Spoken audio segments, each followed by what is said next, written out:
Hi, I'm Matt Williams. Welcome to Glimpses, where we talk about life, love, creativity, and all that spiritual stuff. My guests today are two incredibly gifted artists. Irene O'Garden is a poet, playwright, author, and visual artist. John Pielmeier is a playwright, screenwriter, novelist, and actor. I was going to list all their credits and awards, but that would take the whole podcast. So I'm just going to the introduction. They also happen to be very dear friends. John, Irene, welcome.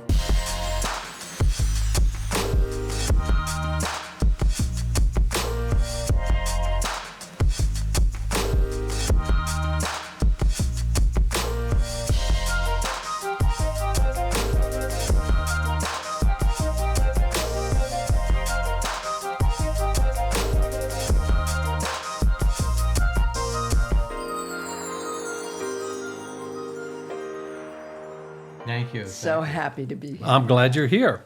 Okay, I'm going to start with this. How long have you been married? Oh, God. We moved in together in October of 1977. We got married in October of 1982. So what is that? So this will be 41 years marriage, 46 years together. 41 years of marriage, 46 years together. Now, Yeah. I want to put this into a context. 46 years, you're living under the same roof. You are creating and writing books and plays under the same roof. Yes. How have you not killed each other? No, seriously. How do you live together and work together? Because we both do different things. We write in very different, literally and figuratively, we write in different rooms. Okay. And in different sort of states of consciousness.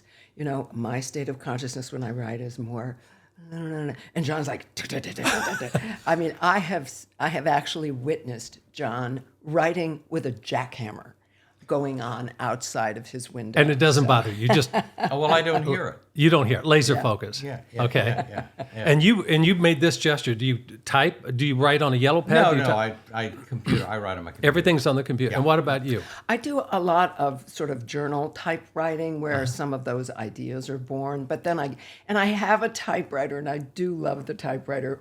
And I can't convince myself to really go to it often enough. I love that a typewriter is not standing there going, well, Come on, a come on. cursor does. Yeah. On it. But by the same token, there are sheets and sheets of typewritten pages that then what are you going to do with those? You have to clip them up. So I tend to write more on a computer. I get you. I know the romance of clickety click click click, but the reality of a computer, absolutely. Well, I've got to say this: 46 years together. The other night, I was at John's one-man show, Courage, and I was sitting in the audience, and in the middle of your performance, I looked over and happened to catch a glimpse of you, Irene, watching John up on stage, and your head was back, and your mouth was slightly open, and your eyes were glowing, and you were looking at him with such adoration. And then I remembered when you did a reading up in Garrison, and I saw John in the audience watching you with that same look of adoration. And then it struck me, and I wrote this down. Isn't that what a good marriage is all about? You celebrate the other? Boy, yeah. Is that right? And it's easy to do with I don't know how to define a good marriage. Well, okay, then let me ask, when you argue, who wins? We don't argue a lot. No, we really don't. But she We really don't. I think one of the things that makes for a long marriage is the intent to continue, the intent to communicate, the always, having that. If he calls from the other room and he's dealing with an issue, I can drop and go. And the same thing happens if I go, honey, I've got this, that, and he drops and comes. So And the intent to listen, I think that is the key word there, is listening. Really? I mean, don't you have to talk everything out? And Also, I think it also has to do with knowing that pretty much no matter what you might do, she or he is going to stick by you. Yeah. It's not, even if you disagree and have a big fight, it's not the end. Right. It's just part of the journey. Someone used a phrase for Angelina and myself. He said, the membrane of your marriage is so strong. I'm not worried about you two. And I went, the membrane of our marriage. How's that? Yeah, isn't that cool? Yeah. Yeah, but she wins every argument. So that's the reason we've been married 30 years. We're babies, only 30 years. Would she agree to that? Yes. Yes, she would. Okay. I think she would.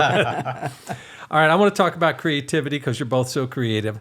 As I've gotten older, I have found for myself that praying and creating have kind of blended into the same thing. I realize, and praying, and when I'm saying praying, I'm not talking religious dogma, I'm not talking organized religion. I'm just talking about kind of being a receiving station where things filter in. And I want to know from the both of you, is there a spiritual aspect to your writing or not? Well, for me, I believe the creative act is divine. Whatever creativity there is, whether it's making a meal or being in the garden or searching for words or connecting with whatever the strong emotional impulse is that makes us write. So I would agree with you that I've never used that term prayer for what it is, but I also think it calls forth from me my highest desire to be of service, of I don't know, of channel, openness a conduit. of openness. There the words go. That's right. What? I mean, so much of what I write is certainly spiritually concerned. I was a Catholic, raised a Catholic. I then was a recovering Catholic, and now I'm sort of a recovering Catholic, I think. I like to think, or hopefully even beyond that. But I feel that my church, art is my church. Okay. And I like to think that my form of worship is being artful, creating something. That's my form of prayer, is creating, I guess. Yeah, and it's something I'm assuming, both of you, that you must do. You don't have a choice, right? You have to create, right? Yes. As long as I've known you If both. I don't create, I feel old. Yeah. Creativity is what makes me continue to feel young. Amen to that. I know exactly what you're saying. And when I'm creating, there is no age, you know. I think the matter, whatever you create doesn't matter. You know, whether it's the two of us writing or someone quilting in their home or someone going to Michael's and buying little stuff to make doodads out of. Yeah. That's fine. Well, I've read all somewhere creativity. that we are born to create. We were born to be creators, not consumers. Yes. And we're conditioned to be consumers, but we are born to create. And like you said, whether that's create a meal, create a floral arrangement, to create a book or a poem, and whatever. It's just that beautiful expression of who that inner being is in you is expressed in an outward form, right? All right, well, I'm going to ask this of you, Irene, talking about creating. You give birth to poems. So when you begin a poem, do you start with a word, a phrase, a rhythm, a feeling? How does a poem come about? Well, for me, again, I'm going to go back to that word listening, which I think is like the central point of writing. For me, writing is listening. So it's listening to what wants to be said. And so sometimes that does come as a phrase. But for example, I was shopping in Cold Spring some months ago, and I bought a little outfit, darling little outfit for my agent's granddaughter, her new granddaughter.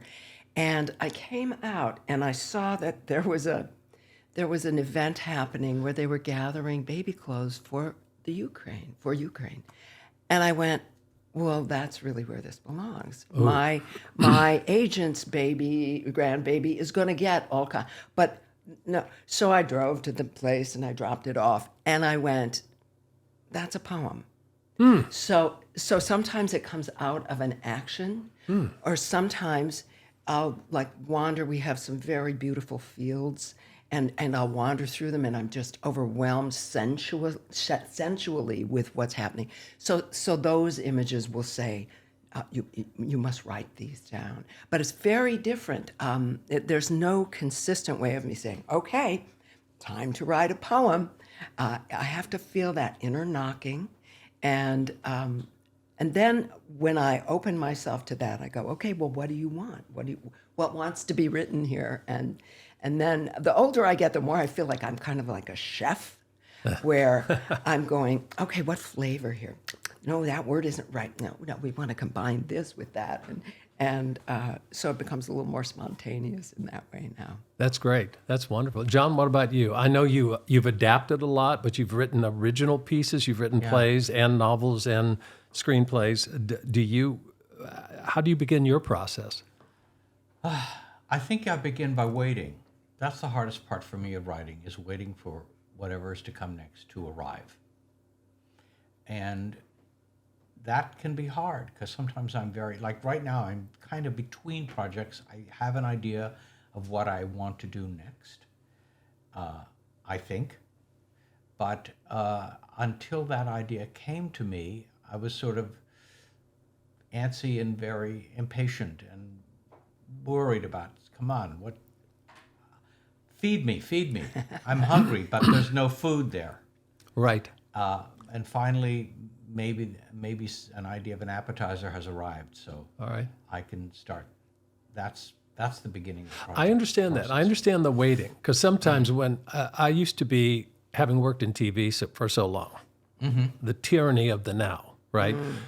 The pages are due yesterday. Get them down to the floor. We're taping But I on like Friday. that. I like when I all the TV work that I've done. I like that about writing for TV. I like the fact that all of my TV writing were projects for hire. I was hired to write something on this subject or to adapt this book, and I love the fact that they're feeding me what I'm going to write next. Obviously, I'm attracted to the idea of the project, but so I'm not being force-fed. But I didn't have to worry about generating my own ideas. Okay. In that way. And I asked this of both of you. I'm just going to read off a few of the credits, because like I said, it would take the entire podcast to read all their credits and awards. But Irene, Fulcrum, collection of poems, one of my favorite collections. Fat Girl, Risking the Rapids, Glad to Be Human, the play, Women on Fire. John, Agnes of God, the miniseries, The Pillars of the Earth. Courage, your one-man show. The Exorcist, the musical, which played It's in... not a musical. It's not a musical. Not a musical. Oh, God, I thought no. it was all this time. I thought it was a musical. No, it is a play. It's not a musical. Isn't that funny that I assumed it was a musical? A lot of people do that. Say, I've got the first song. No. Pea soup coming your way. Yeah. I mean, what attracted me about The Exorcist, I mean, it would be whenever people think about it in terms of musical, it's so easy to assume that it's sort of camp, and it's not. It's it's a story about spirituality. Yeah. I mean, that's what Bill Blatty was writing to begin with. Forces of good and evil. It's a story about really about the triumph of good, about the importance of hope and faith, and that's what The Exorcist is really about. And Father Marin,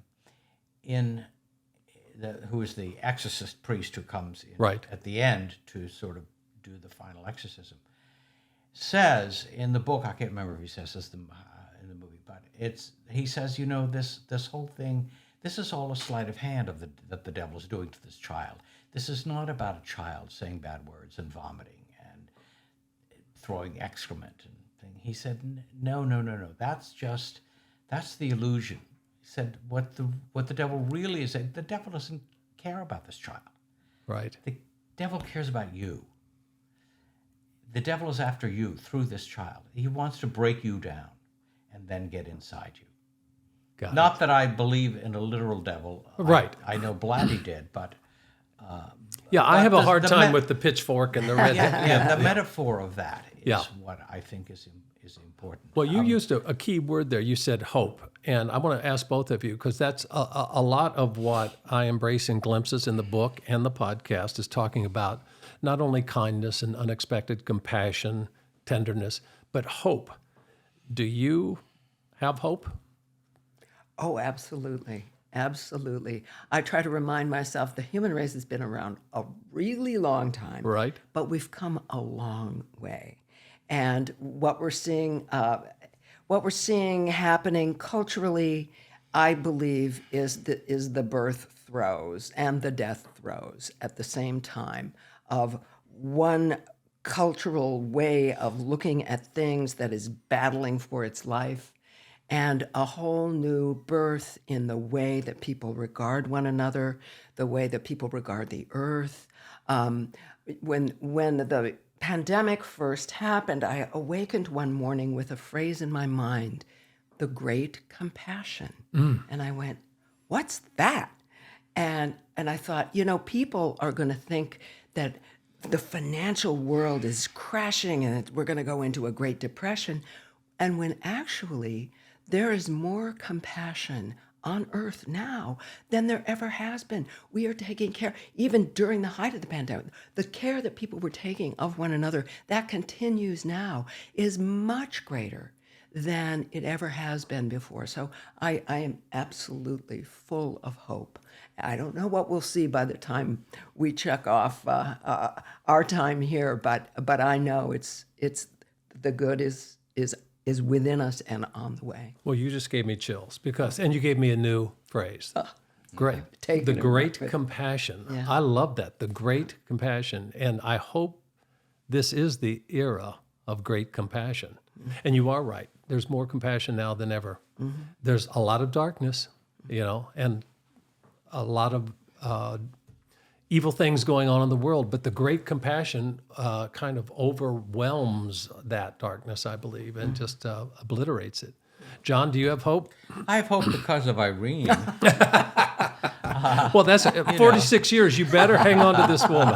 46 years, she's given you hope and meals and encouragement and a kick in the butt when you're not writing. So I think that's a good thing. I find at times that I have to stop reading the papers, listening to the news. I do that. Because there's nothing I can do about it.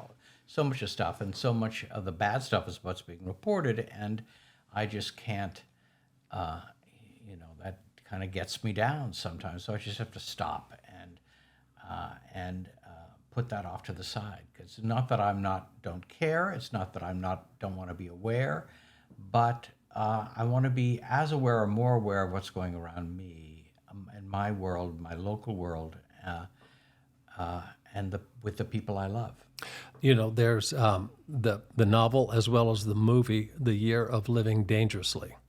And that was the tumult, and there was a political overthrow.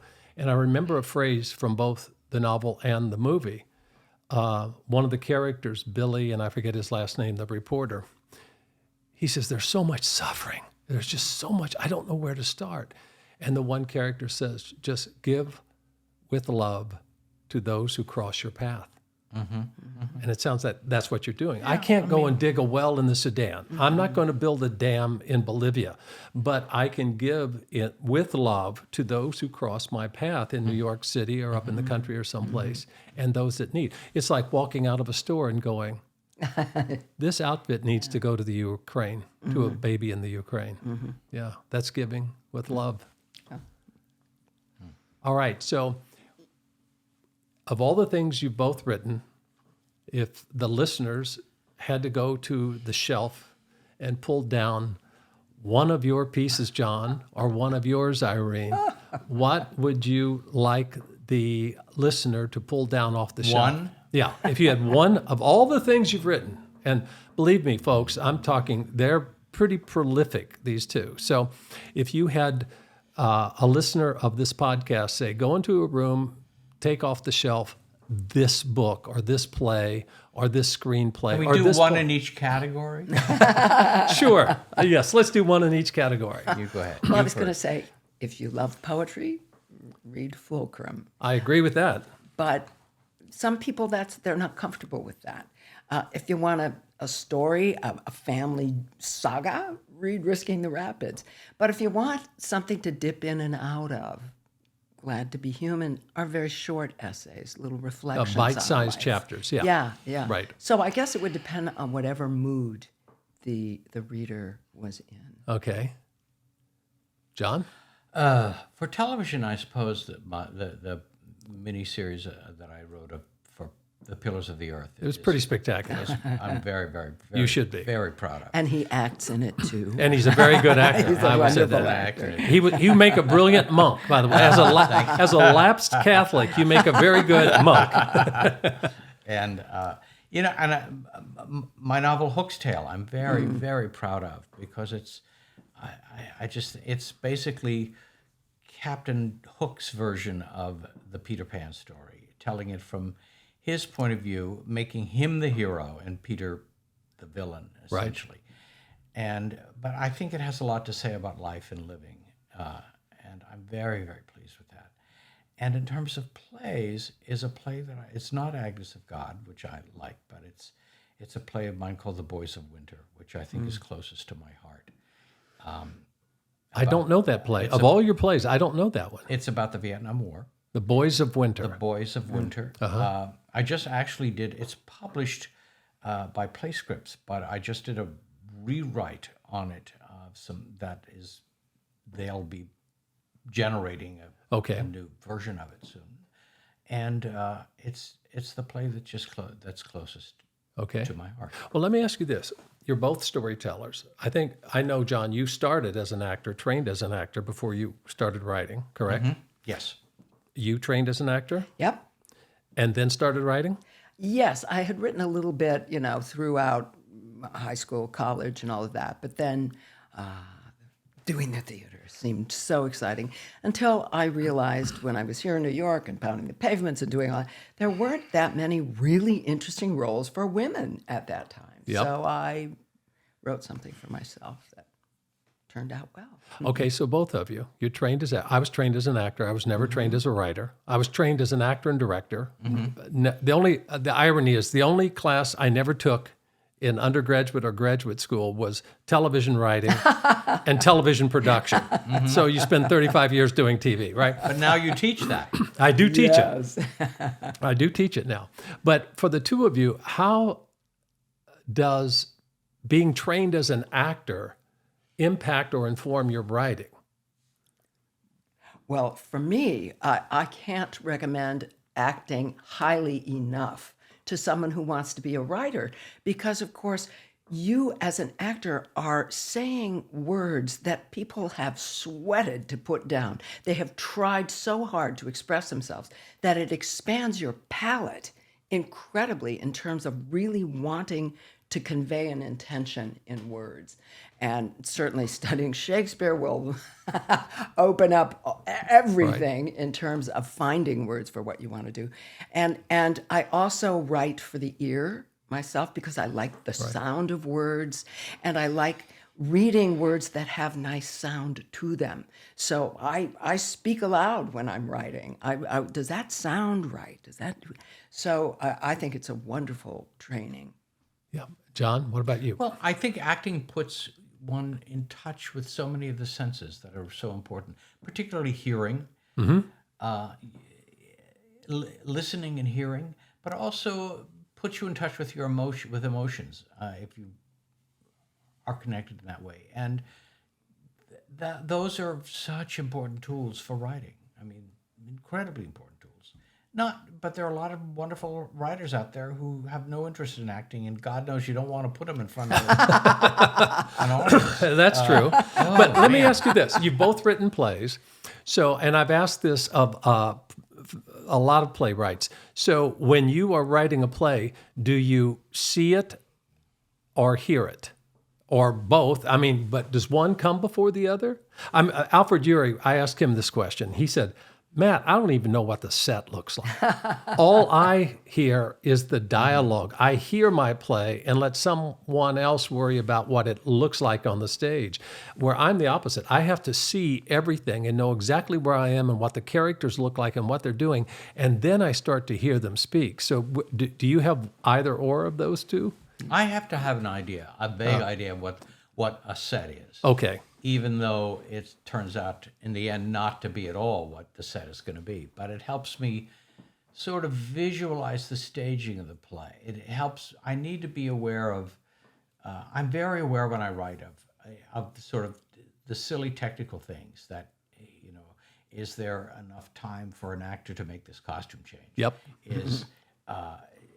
You'd be surprised how many people don't think about that. I know that. I know that. And then a lot of the director readings, and, a lot of the yeah. plays that I read from other people, I say this is two great scenes, but you can't put them together because it's not possible Right. for the actor to, be a mermaid in this scene and a yeti in the next scene. They just don't. You give them at least 40 seconds off stage to make that transition, or the set change. But I just have to have a vague idea about the specifics of all of these. Okay. things. That helps me a lot. And sometimes, usually an ending helps. I have to have an idea of where I'm going. Yes. Even though I may not end up there. Yes. I need to think this is where I think I'm going. There's a saying that I read years ago that the end is in the beginning is in the end. And you don't have to know definitively what the end is, but you do have to have a sense of your destination. What are you heading toward? Well, when I wrote Boys of Winter, I had a very specific visual idea of how this play could end. Right. And then late in the process, I threw out that ending completely. Okay. And rewrote a different ending. Okay. And found it because that was the wrong ending. Okay. It was another ending was better. So I want to ask you both where you grew up, and then I want to know, did anyone in your family write stories, perform in plays? Did you come from show business families? What was your background? And secondly, when did you first get the little divine nudge, that little thing going, oh, I think I'd like to act or write or direct? So I'll start with you, John. I grew up in Altoona, Pennsylvania. Altoona. Now, that's kind of a punchline for a lot of people. I know it is. Altoona. I have no problem with that. But Altoona, what's interesting about Altoona is it's kind of smack in the middle of the state of Pennsylvania. Right. It's west of State College by about 40 miles. And in 1987, I was in rehearsal in New York for a play, and I saw I was looking at the New York Times, and there was an article about Altoona in which they stated that finally Altoona was being connected to the rest of the country by a 4-lane highway, by something other than a 2-lane highway. It was the last city of its size in the lower 48 that was not connected to the rest of the country, except by back roads, by blue highways. And so growing up in Altoona was like growing up on an island. I've always compared it to that. It was very isolated. And which is interesting why you've always been obsessed with Peter Pan. I've always been obsessed with islands, Treasure Island. Yes. Yeah, totally Neverland. Yeah. And I love, and some of my greatest creative moments have taken place on island. There was an artist colony on Ossabaw Island off Georgia that got me writing about some things. Iona, the island of Iona in Scotland, I mentioned to you before this broadcast. I just love islands. So that was Altoona to me. It was and the 4 lanes connected it to New York. Is that what you said? Connected it to the rest of the country. To an interstate highway, and. Did anyone in your family, though? Did you have any actors? Absolutely no. No one in my family show business wrote in that way. No. Okay. However, I did have a first cousin, a nun, who wrote little spiritual books, things like that. But I was surrounded by some wonderful storytellers, and they were all women. My mother, I had an aunt who was a wonderful storyteller, and a neighbor lady who sort of helped raise us, who was a wonderful storyteller. So that's whom I credit in those. You know what I used to do as a small child, and then I'm going to get to you, Irene. When I was very little, all the relatives would come to the house, Midwest, right? Put the pot of coffee in the middle of the kitchen table, and they would sit around, and this was back in the days when some of them smoked or whatever, and they would sit there for hours and tell stories. yeah. And as a little child, I crawled under the table.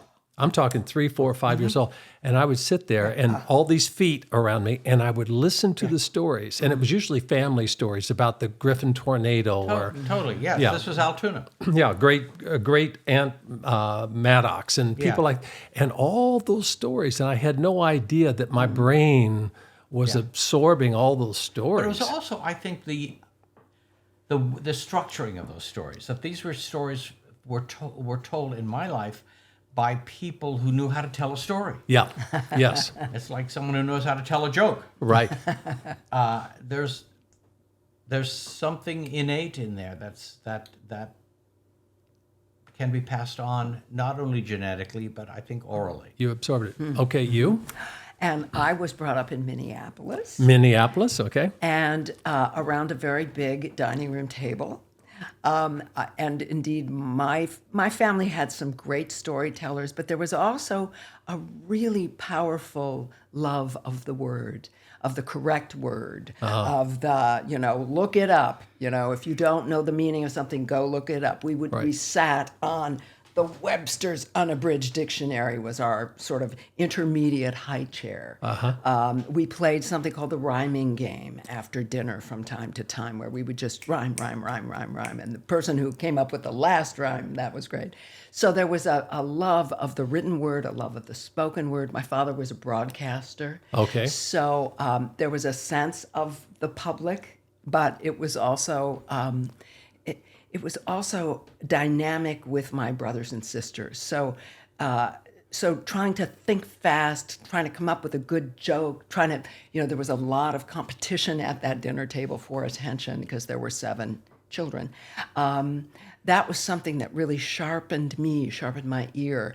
And the other thing was my mother, way before there was any such thing as a computer newsletter, did what she called the family journal. And she would type in thick, many carboned sandwiches going through the typewriter. She would let us dictate columns into this family journal. So each of us as children had, a few column inches to say whatever it was that concerned. So that importance of the written word, of reflecting on our own experience, was really, really formative for me. Well, I find it fascinating that someone who played a rhyming game ended up being a poet.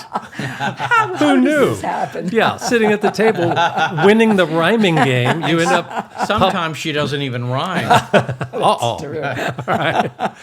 Well, I could talk to you two forever, but we're going to start wrapping this up. And I usually wrap it up by talking about seeing glimpses in your everyday. And by glimpses, I'm talking little glimpses of God.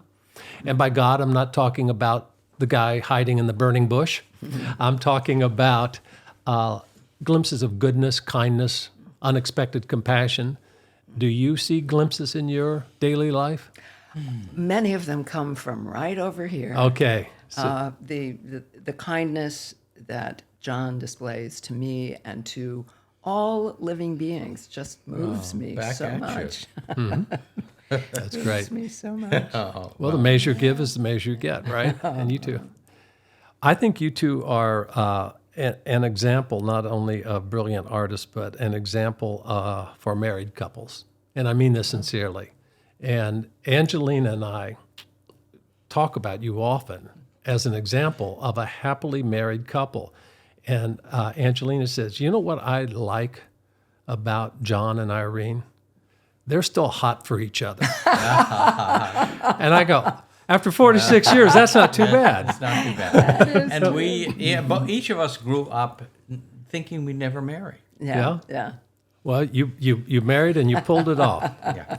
Thank you both. Yes. Oh, thank you. Thank you for being on Glimpses. Thanks for asking. Thank all of you for listening. As you go about your day, I encourage everyone listening to this podcast to stop, take a moment, look around, and catch a glimpse.